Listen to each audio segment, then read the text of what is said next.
London, early 1943. The war had entered its fourth brutal year. North Africa was almost secured, but the question now facing the Allied High Command was simple: where to strike next? The answer was Sicily, the doorway to Italy, but it was a truth that had to be hidden at all costs. For if the Germans guessed correctly, the invasion could collapse before a single soldier reached shore. In a narrow office inside the Admiralty, beneath the gray corridors of naval intelligence, two men studied a map covered with pins and string. Commander Ewan Montague, a barrister-turned-intelligence officer, and Flight Lieutenant Charles Cholmondeley, a quiet, eccentric man from WWII. Their assignment was listed under the dry title Committee 20, Counter-Espionage and Deception Operations. That spring, they were told to design an illusion, one so convincing that even the Abwehr, German military intelligence, would believe it. A deception planned to make the enemy think the Allied invasion would target Greece, not Sicily. Montague and Cholmondeley studied every prior ruse the British had used: dummy radio traffic, double agents, counterfeit letters. But they needed something physical, something that could wash ashore and look real enough to be believed. The idea first appeared in a secret memo known as the Trout Memo, written months earlier under the name of Rear Admiral John Godfrey, though many believed the real author was his brilliant assistant, Ian Fleming, later the creator of James Bond. The memo suggested, half seriously, that a corpse, dressed as an airman with dispatches in his pockets, could be dropped off the coast. Montague and Cholmondeley decided to make that footnote into a plan. They would find a suitable body, disguise it as a British officer, plant on it false invasion documents, and release it into the sea near Spain, a neutral country known for its leaks to the Germans. If the body appeared to have drowned in a plane crash, and the documents seemed genuine, the enemy might believe Greece, not Sicily, was the target. The deception had a name: Operation Mincemeat. It was, by all logic, an impossible idea, grotesque, risky, absurd.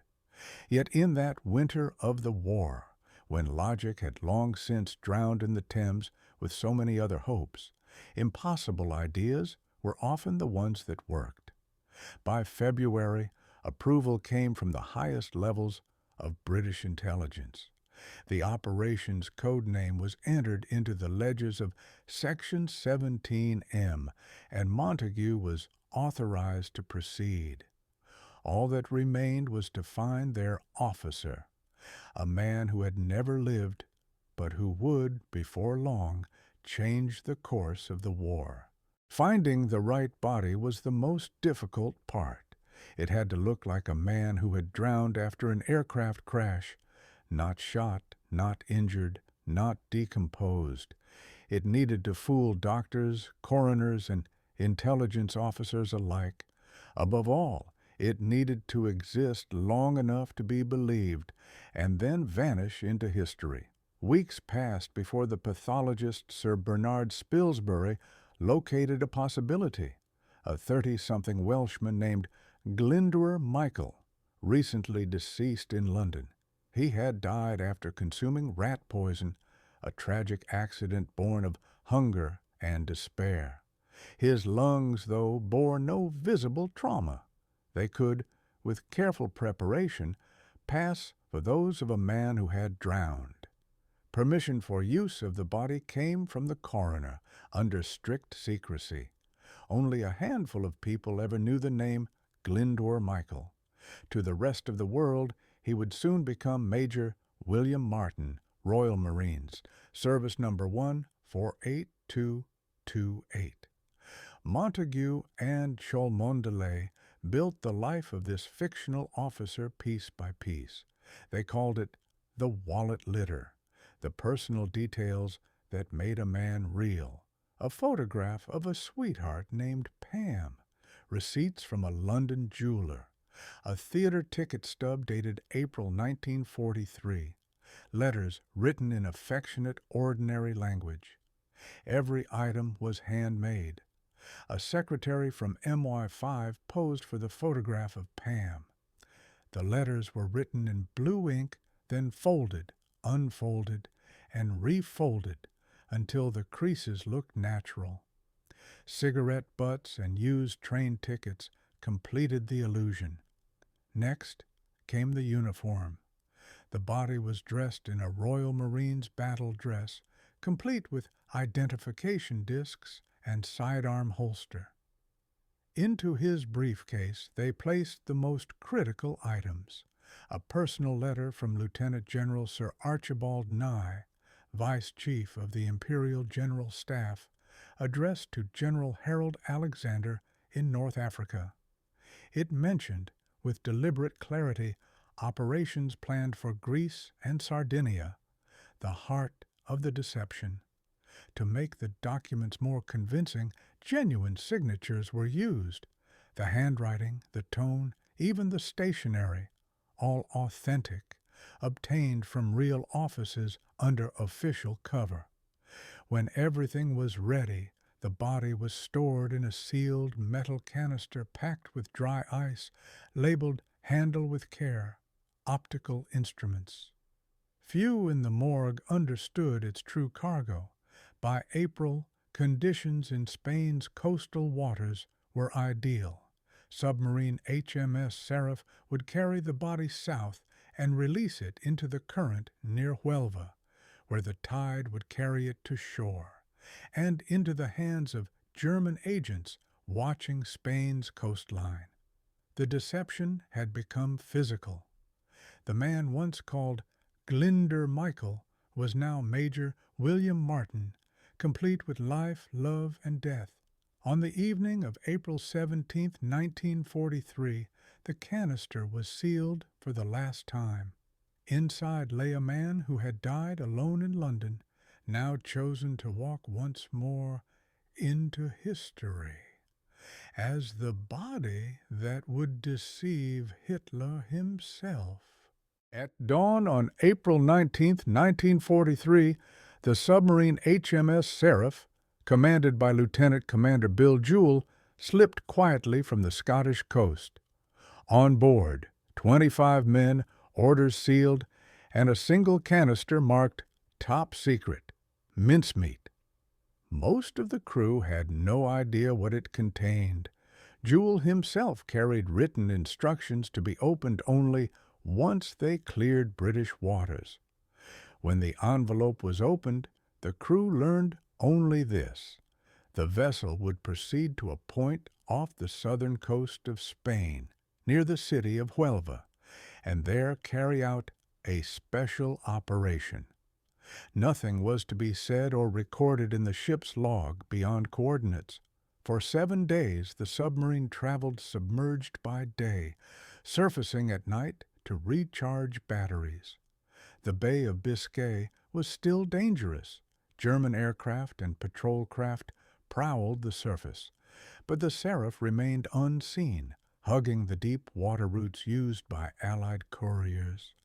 Below decks, the metal canister rested near the torpedo room.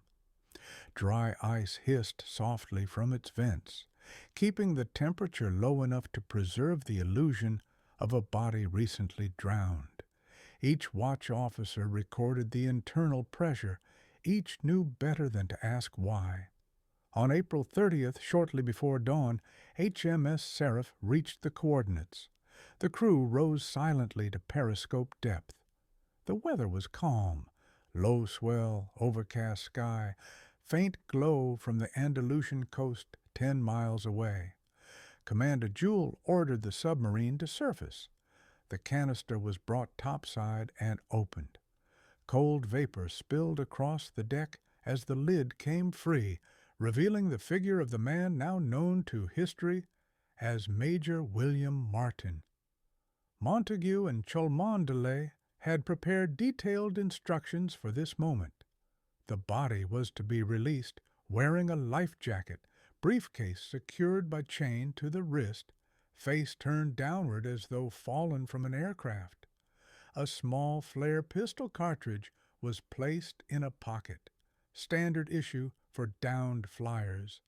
Jewel read aloud a short passage from the 23rd Psalm, then paused. He later said it felt wrong to commit a man to the sea without words, even one who had died for deception rather than in battle. At 4:30 hours, the crew lowered the body gently into the water. The current carried it westward toward Huelva, exactly as planned. The submarine slipped beneath the surface once more, heading north to Gibraltar. No entry appeared in the official war diary, only the single word, "Mincemeat completed." For a few hours, the Mediterranean was quiet.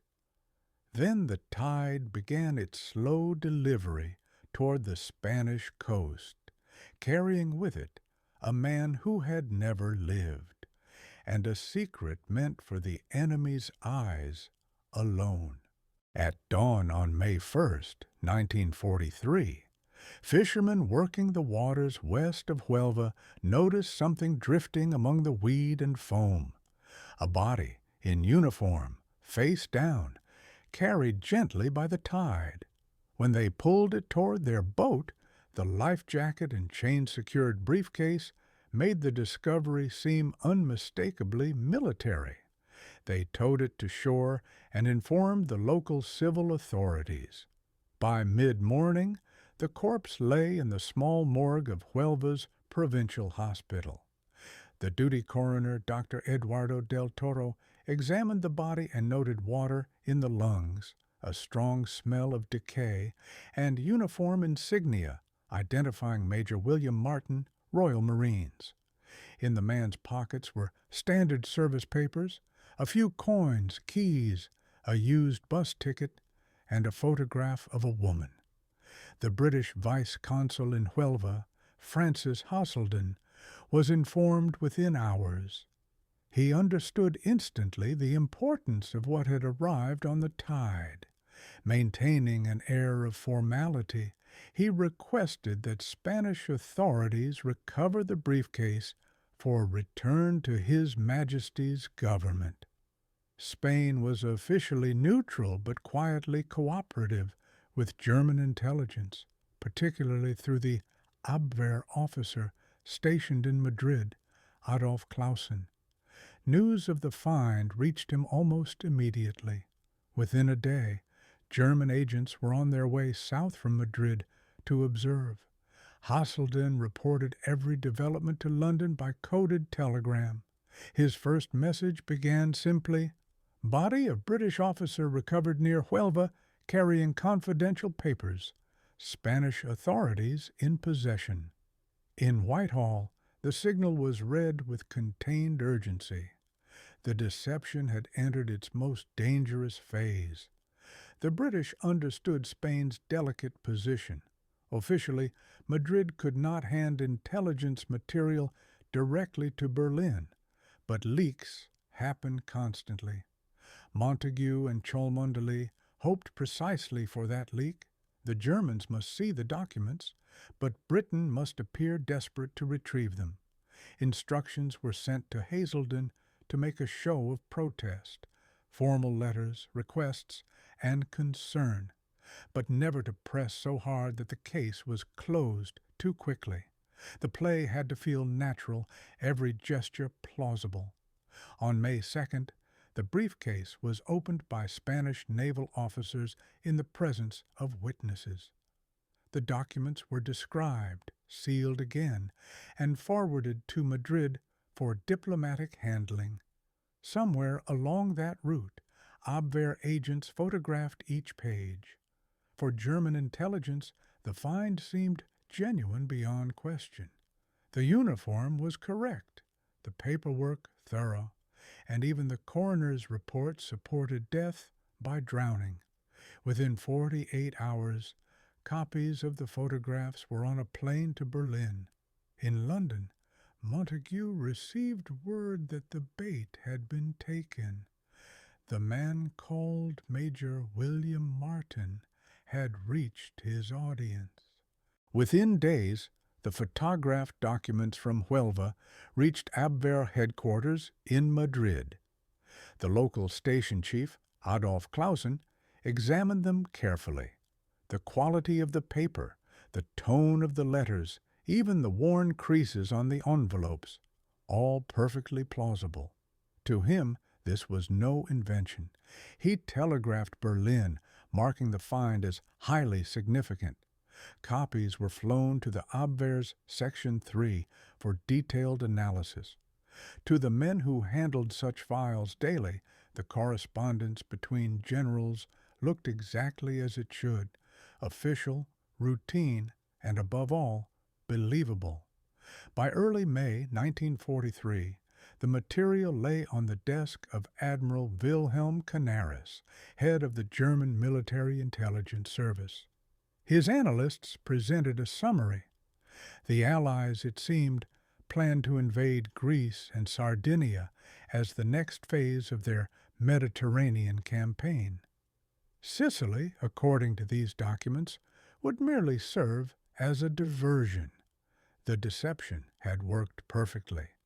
Berlin's intelligence brief to the Oberkommando der Wehrmacht, the German High Command, reflected the find's authenticity. It reached Hitler himself by May 12th.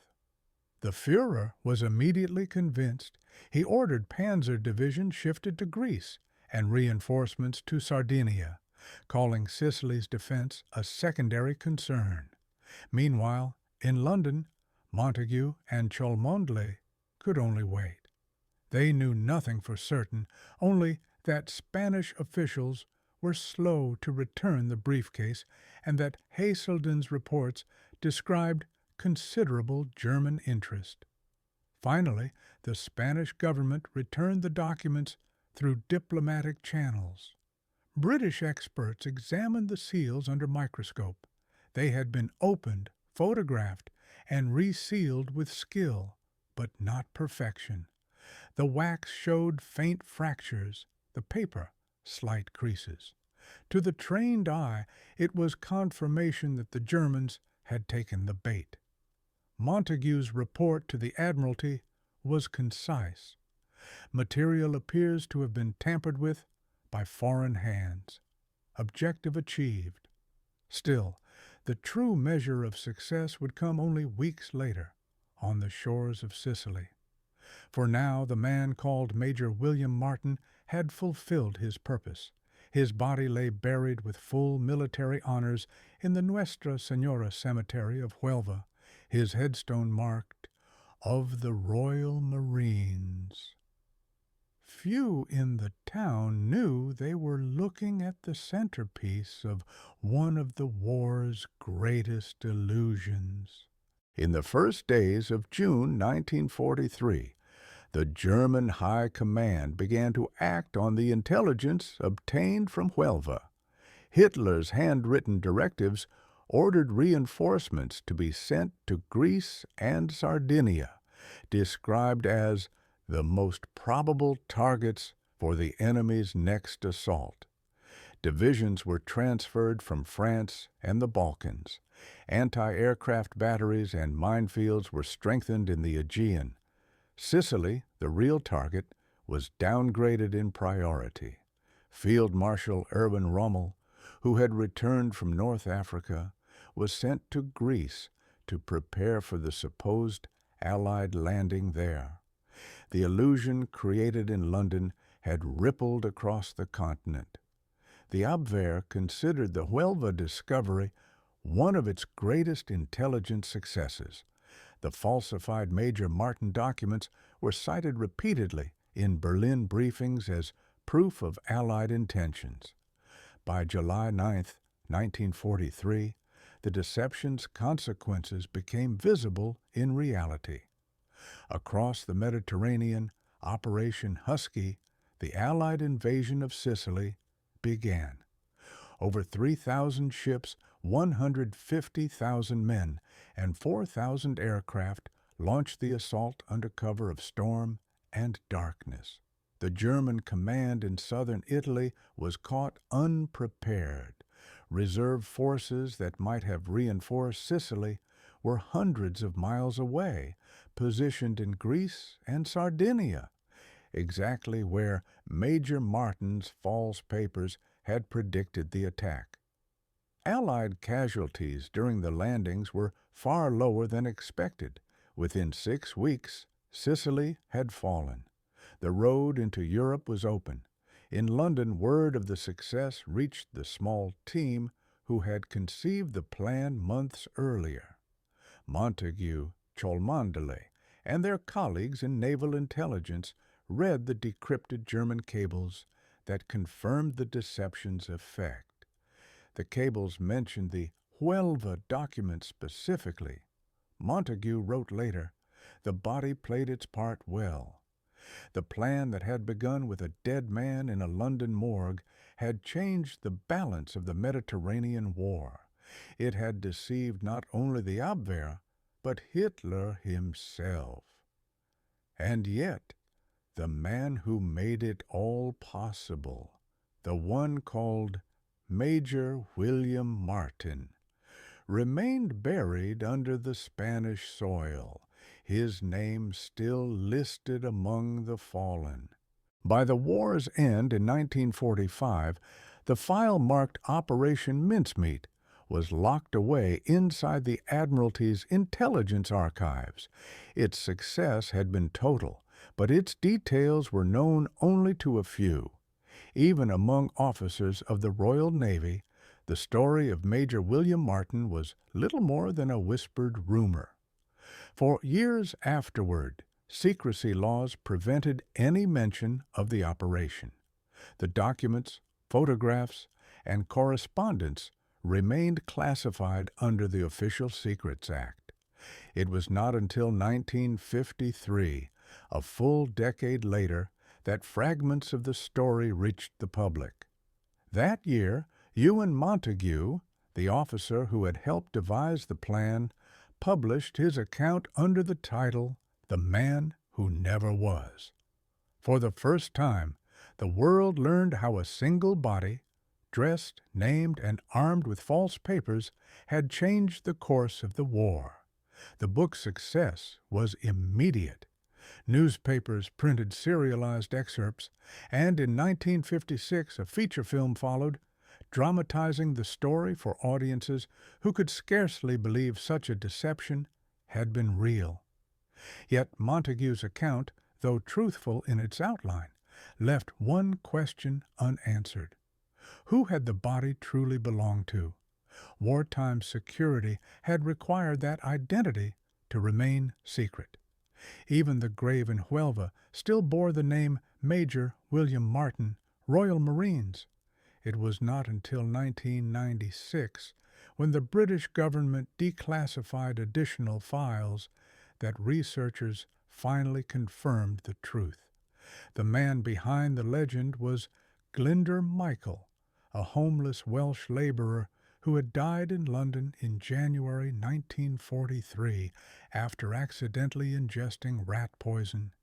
He had no family, no military record, and no idea that death would grant him a peculiar immortality. In recognition of his role, the Commonwealth War Graves Commission amended the Huelva headstone. Beneath the inscription, "William Martin, Royal Marines," a new line was added in quiet acknowledgement. Also, Glyndwr Michael served as Major William Martin. Today, visitors still place flowers there. Historians, naval veterans, and travelers who know the story. They come not only to honor a man, but to reflect on the strange intersection of chance and strategy that defined his legacy. The man who never lived had, in a way, ensured that thousands of others did.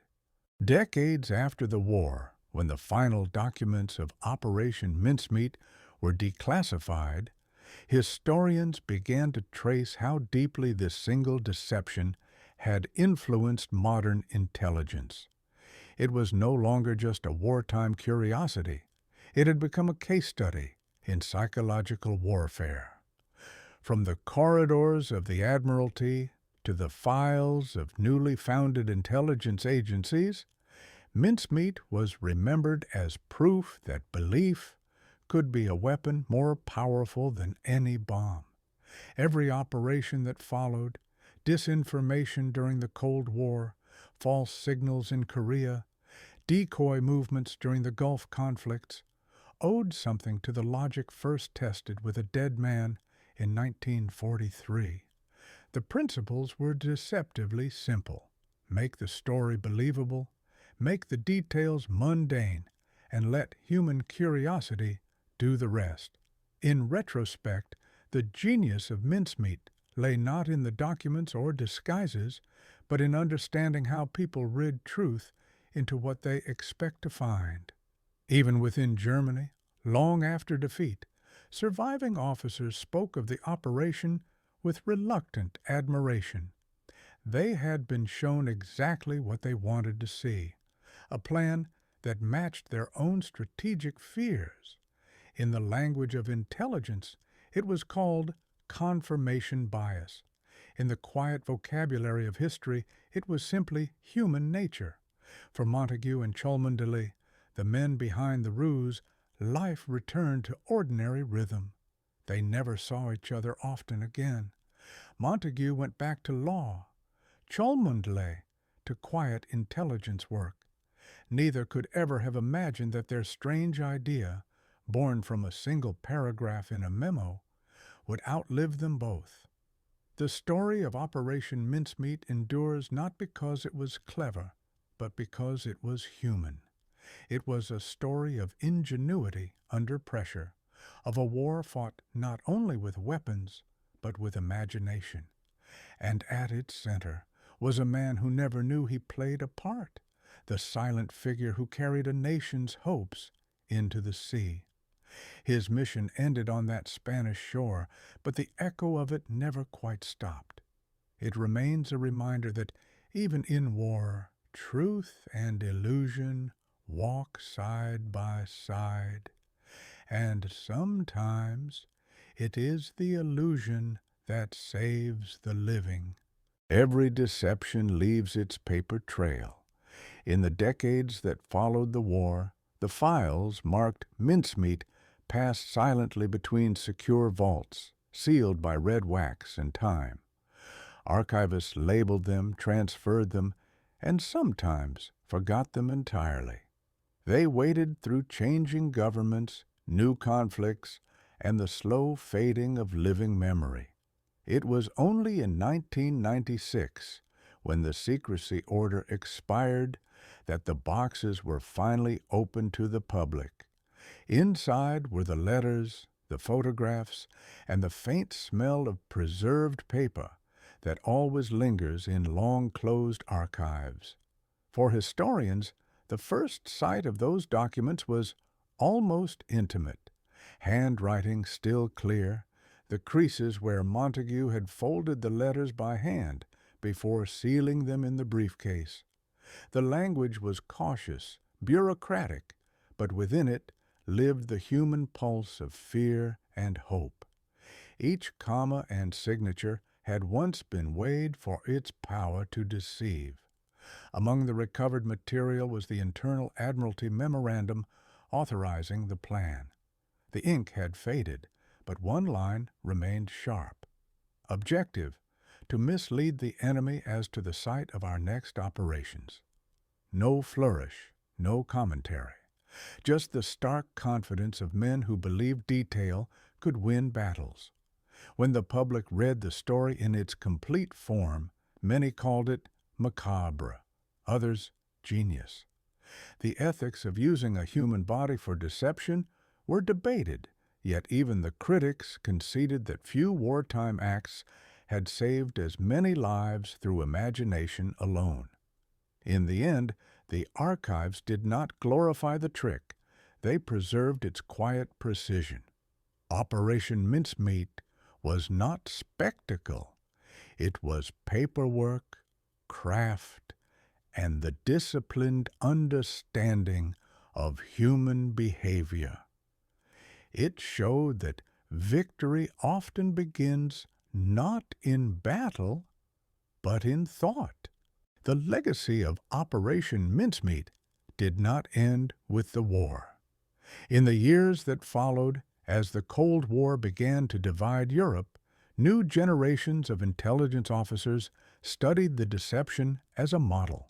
The British Security Service, the newly formed CIA, and even former adversaries in the Soviet KGB analyzed its structure line by line. To them, it was not just a wartime story, it was a manual in human persuasion. Every successful deception since, false radio networks in Vietnam, dummy missile silos during the Cold War, even misinformation campaigns in the digital age, traced their conceptual ancestry to that one body off the coast of Spain. The method was simple. Build a truth strong enough that even its creators begin to believe it. For historians, Mincemeat marked the moment when information itself became a weapon. Wars would still be fought with bombs and rifles, but the front line of belief, the shaping of perception, would forever remain. Even outside intelligence circles, the operation captured imaginations. Writers, filmmakers, and scholars drew from its themes of identity, illusion, and the fine line between fact and fiction.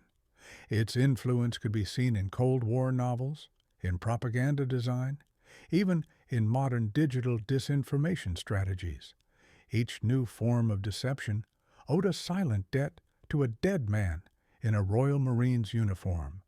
Through it all, Operation Mincemeat remains a paradox, a moment when deception served truth, when lies saved lives, when imagination itself became strategy. The story continues to echo not in secret files, but in the enduring question it leaves behind. How much of what we believe is carefully built for us to see? In the end, the file labeled Mincemeat rests like any other wartime document, its paper edges yellowed, its ink fading. But between those pages lies something that no machine, no algorithm, no perfect archive can replicate: the strange humanity of war's imagination. It began with desperation, a need to save lives by convincing the enemy of a lie. It became a plan so precise, so ordinary in its detail, that it achieved what pure force could not. And it ended with a quiet burial in foreign soil, under the name of a man who never lived. Each operation leaves a trace, but few leave an echo like this one. When intelligence historians speak of deception, they return to that spring of 1943, to the moment when two men in a cramped office imagined a life into existence, and through it changed history. Operation Mincemeat was not grand, not violent, not even visible. It was the work of quiet hands, writers, clerks, and officers who understood that the smallest detail could move armies. Their victory was not celebrated with medals, but sealed in folders and filed away under code numbers. For those who study it now, the lesson remains simple. War is fought by men, but won by stories, by the ones we tell and by the ones we choose to believe. The man called Major William Martin still lies there, under Spanish soil, marked by both his name and the one he never used. In a world built on names and records, he became proof that sometimes even absence can hold meaning. History often remembers its battles, its generals, and its flags. But within the quiet margins of war, there are stories written in smaller handwriting, operations so subtle that their triumph lies in never being seen. Operation Mincemeat was one of those. It began in secrecy, unfolded in silence, and succeeded because its creators understood what every soldier eventually learns: that belief moves faster than armies. In the years since, the world has changed. Wars have moved from land and sea to information and code, but the principle remains. The power to shape perception, the quiet mastery of story, still decides outcomes, still saves or destroys lives. Somewhere among those files, still resting in its folder, lies the name Major William Martin. The pages are brittle now, their ink turned gray, yet each line tells how a body found on a Spanish shore helped to change the map of Europe. And so, as historians turn the last page, what remains is not merely deception. It is the idea that imagination, even in war, can serve mercy. He never fought, he never spoke. But his story endures, quiet, improbable, and utterly human. The man who never was, and the truth he helped to tell.